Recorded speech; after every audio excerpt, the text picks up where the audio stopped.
अरे राम राम राम। पूरे दिन काम करते करते तो मेरी हालत ही खराब हो जाती है। पता नहीं हमारे अच्छे दिन कब आएंगे। अजी, यह पानी पी लीजिए, इससे आपकी थकान कुछ कम हो जाएगी। लोहार तुरंत ही पानी का गिलास लेकर पानी पी लेता है। आहा, पानी पीने के बाद तो जैसे सारी थकान गायब हो जाती है। अजी, आज मैंने फिर से वही सपना देखा था। अरे भाग्यवान, वो सपना तुम्हें बार बार इसलिए आता है क्योंकि तुम उस सपने के बारे में ही सोचती रहती हो।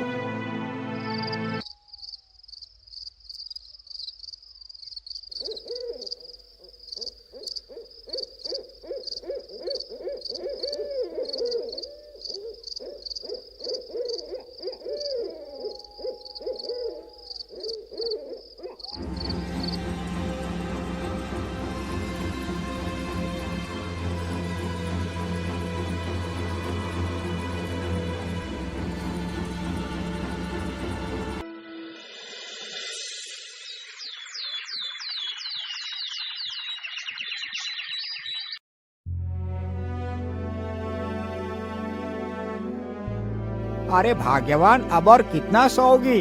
चलो उठ जाओ, सुबह हो गई है। इतना सुनते ही लोहारिन की नींद खुल जाती है और वह उठकर खड़ी हो जाती है। अरे भाग्यवान, क्या बात है, आज तुम इतनी देर तक सोती रही? अजी, आप मेरी बात क्यों नहीं मानते? आज मैंने फिर से वही सपना देखा। मुझे लगता है मुझे ये सपना ऐसे ही नहीं आ रहा, इसके पीछे जरूर कोई कारण है। आप मेरी मानो तो आज आप जंगल चले जाओ और जंगल में से उस चमकीले अखरोट को तोड़ कर ले आओ। मैं उस अखरोट को खाऊंगी। अच्छा अच्छा, ठीक है भाग्यवान, मैं अभी जाता हूँ और तुम्हारे लिए वो अखरोट लेकर आता हूँ। इतना सोचकर लोहार अखरोट लाने के लिए चल पड़ता है।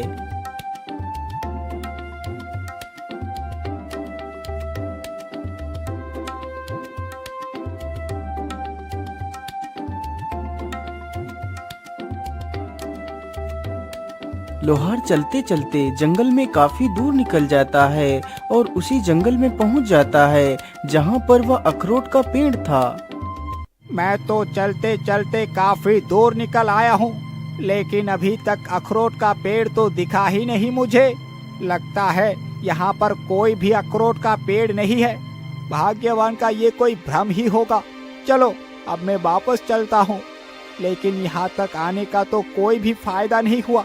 मैं ऐसा करता हूँ, थोड़ा सा और आगे चलकर देखता हूँ, हो सकता है कि वो अखरोट का पेड़ वहीं पर मिल जाए।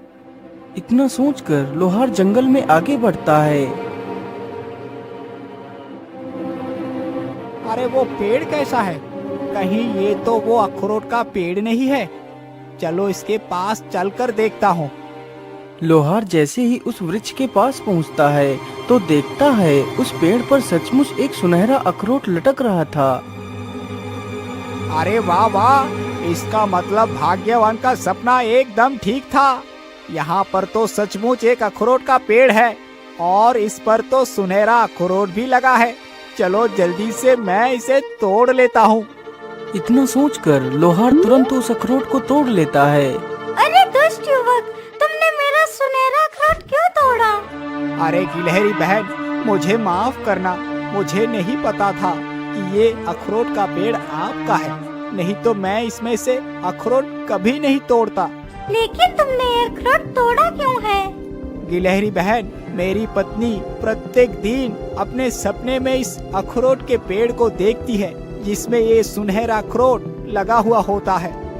फिर लोहार अपनी सारी कहानी उस गिलहरी को सुनाता है। लोहार की सारी कहानी सुनकर गिलहरी को उसके ऊपर दया आ जाती है। अच्छा ठीक है लोहार भाई, तुम इस अखरोट को ले जा सकते हो। और हाँ, ध्यान रखना, जब तुम्हारी पत्नी इस अखरोट को खाएगी तो उसे 2 जुड़वा बच्चे पैदा होंगे। जब वह बच्चे 20 साल के हो जाएंगे तो उन्हें यहीं पर लेकर आना। मैं उन दोनों का भविष्य तय करूँगी। गिलहरी की यह बात सुनकर लोहार बहुत खुश हो जाता है। गिलहरी बहन, आपका बहुत बहुत धन्यवाद। इतना कहकर लोहार अपने घर वापस लौट जाता है। घर पहुंचकर सारी कहानी अपनी पत्नी को बताता है। लोहार की बात सुनकर उसकी पत्नी बहुत ज्यादा खुश हो जाती है और जल्दी से उस अखरोट को तोड़ती है और उसे खा लेती है।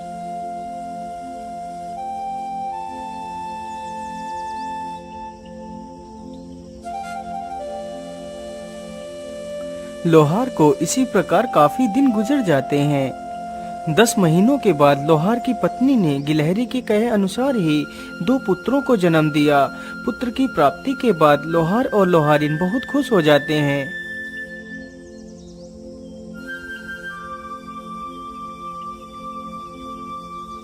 धीरे धीरे वह दोनों लड़के बड़े हो रहे थे।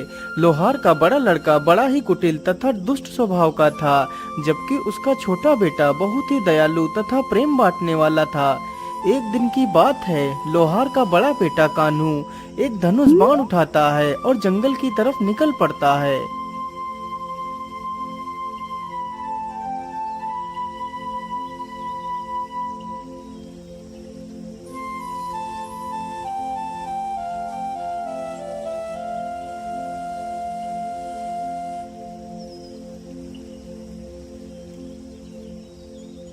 वह चलते चलते जंगल में काफी दूर तक निकल जाता है।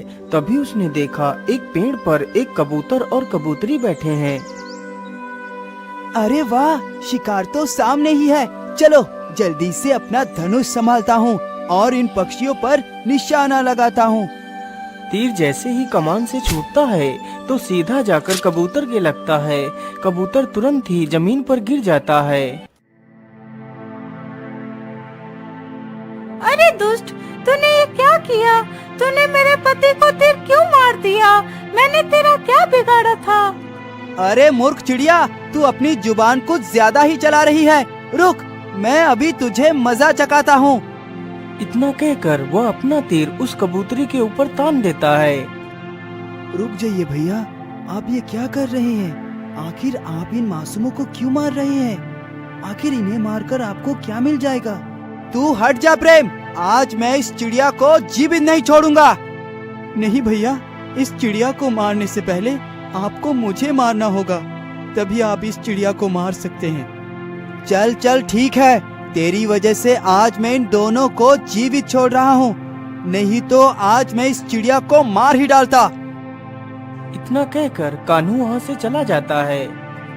अरे आपको तो बहुत ज्यादा चोट आ गई है। रुको, मैं तुम्हारा तीर निकाल देता हूँ और तुम्हारे घाव के ऊपर दवाई लगा देता हूँ, जिससे तुम जल्दी ही ठीक हो जाओगे। फिर प्रेम कबूतर के तीर निकाल देता है और जल्दी से कुछ दवाई की पत्तियां तोड़ता है और कबूतर के घाव पर लगा देता है।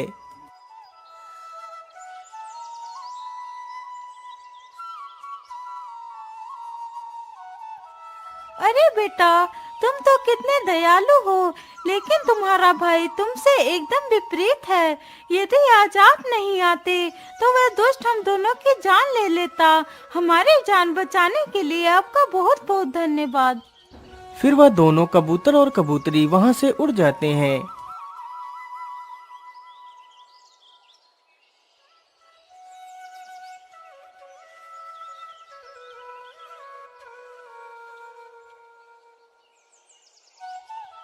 अरे बेटा, आज तुम दोनों को मेरे साथ जंगल में चलना है। आज तुम दोनों का भविष्य तय होना है। ठीक है पिताजी, हम दोनों जरूर चलेंगे। इतना कहकर वे तीनों जंगल के लिए निकल पड़ते हैं। वे तीनों चलते चलते जल्दी ही उस अखरोट के पेड़ के पास पहुंच जाते हैं। गिलहरी बहन, आपने जैसा कहा था मैंने वैसा ही किया है। मैं अपने दोनों पुत्र को लेकर आपके पास आ गया हूँ। अब आप ही बताइए इन्हें क्या करना है। फिर वह गिलहरी अपने पास से ही 2 अखरोट निकालती है, जिसमें से एक अखरोट बहुत ही चमकीला तथा दूसरा साधारण ही था। बेटा, अब तुम दोनों इसमें से एक एक अखरोट उठा लो। इन्हीं अखरोटों से तुम दोनों का भविष्य तय होगा। अरे वाह, ये चमकीला अखरोट तो कितना आकर्षक है। जरूर ये अखरोट मेरी किस्मत बदल देगा। मैं ऐसा करता हूँ, इस चमकीले अखरोट को ही उठा लेता हूँ। इतना सोचकर कान्हू पहले ही उस चमकीले अखरोट को उठा लेता है और उसका छोटा भाई उस साधारण अखरोट को ही उठा पाता है। अब तुम दोनों बारी बारी से अपने अखरोट को जमीन पर फेंको। गिलहरी की यह बात सुनते ही कान्हू अपना अखरोट जमीन पर फेंकता है। अखरोट जमीन पर गिरते ही अखरोट के 2 टुकड़े हो जाते हैं। उस अखरोट में से एक सफेद रंग का शाही घोड़ा निकलता है जिसकी पीठ पर एक तलवार बंधी हुई थी। अरे वाह, ये तो कितना शाही घोड़ा है और इसकी पीठ पर तो एक धारदार तलवार भी है। इस तलवार से तो मैं पूरी दुनिया को जीत सकता हूँ। इतना सोचकर कान्हू उस घोड़े पर सवार हो जाता है। पिताजी, आप दोनों घर वापस आ जाना, मैं चलता हूँ। फिर कान्हू अपना घोड़ा लेकर वहाँ से चला जाता है। उसके बाद प्रेम भी अपना अखरोट जमीन पर फेंकता है तो उसके अखरोट से एक चमकीला पत्थर निकलता है। बेटा, तुम इस पत्थर को अपने पास ही रखना। इस पत्थर से तुम किसी भी मृत जीव को जीवित कर सकते हो। इसके बाद वे दोनों वापस अपने घर के लिए चले जाते हैं। लेकिन पिताजी, भैया अभी तक घर वापस क्यों नहीं आए? वो तो हम दोनों से पहले निकले थे। हाँ बेटा, मुझे लगता है कि कान्हू कहीं घूमने के लिए चला गया होगा। तुम चिंता ना करो, वो जल्दी ही आ जाएगा। पिताजी, अब तो रात हो गई है, अब तक तो भैया को आ जाना चाहिए था। इसी प्रकार बेचारे तीनों कान्हू की राह देखते देखते सो जाते हैं।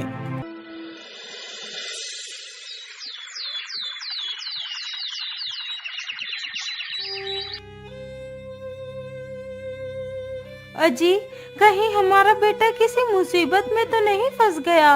अब तक तो उसे आ जाना चाहिए था। हाँ भाग्यवान, तुम बिल्कुल ठीक कहती हो।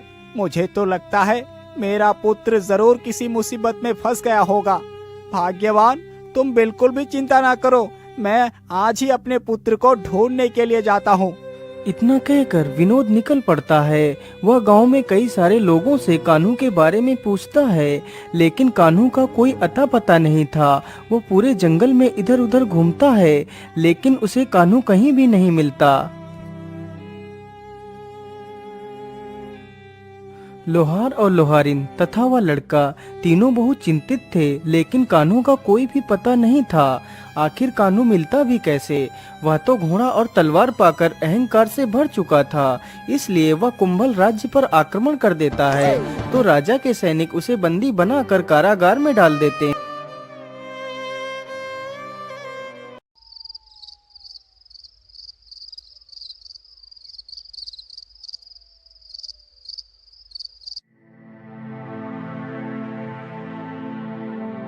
महाराज, हमारी पुत्री तो विवाह की योग्य हो चुकी है, इसलिए हमें अपने पुत्री के लिए योग्य वर ढूंढना चाहिए।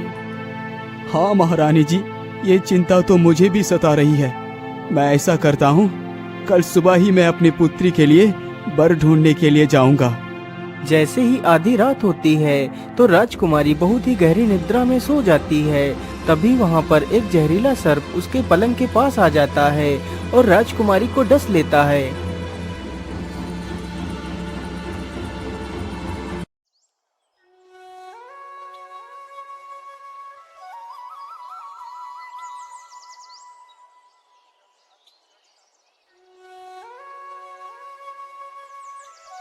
अरे पुत्री, उठ जाओ, सुबह हो गई है, तुम इतनी देर से सो रही हो।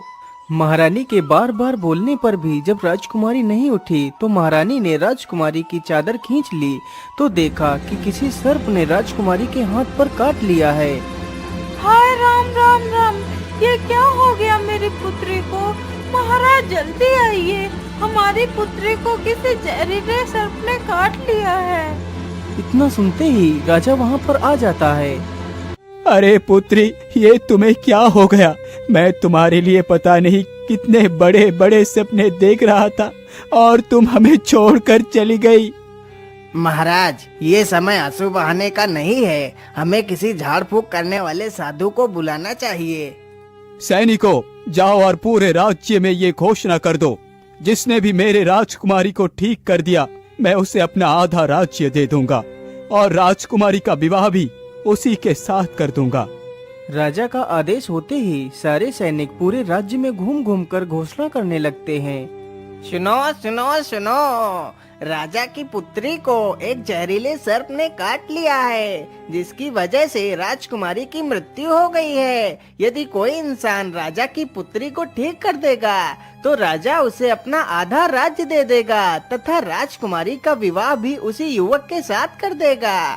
सुनो सुनो सुनो, राजा की पुत्री को एक जहरीले सर्प ने काट लिया है, जिसकी वजह से राजकुमारी की मृत्यु हो गई है। यदि कोई इंसान राजा की पुत्री को ठीक कर देगा तो राजा उसे अपना आधा राज्य दे देगा तथा राजकुमारी का विवाह भी उसी युवक के साथ कर देगा।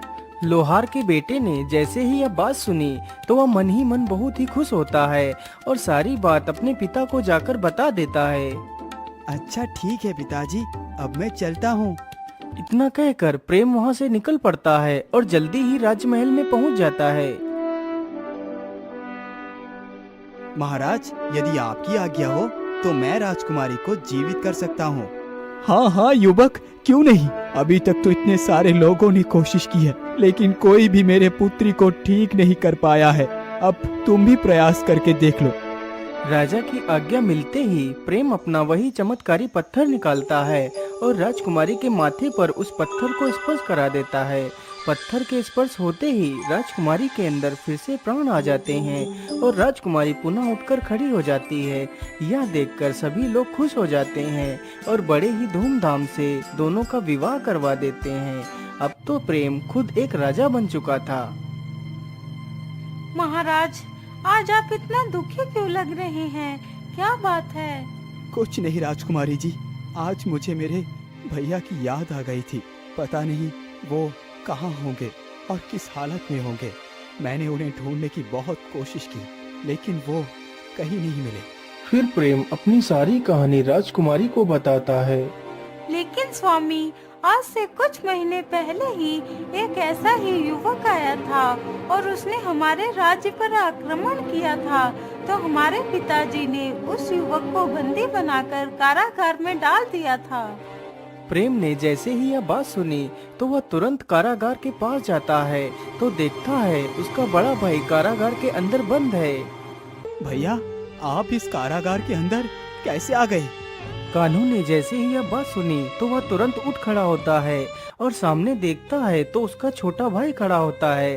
अपने छोटे भाई को देखकर कान्हू रोने लगता है। भैया, मुझे माफ कर दो, मैं बहुत बुरा हूँ।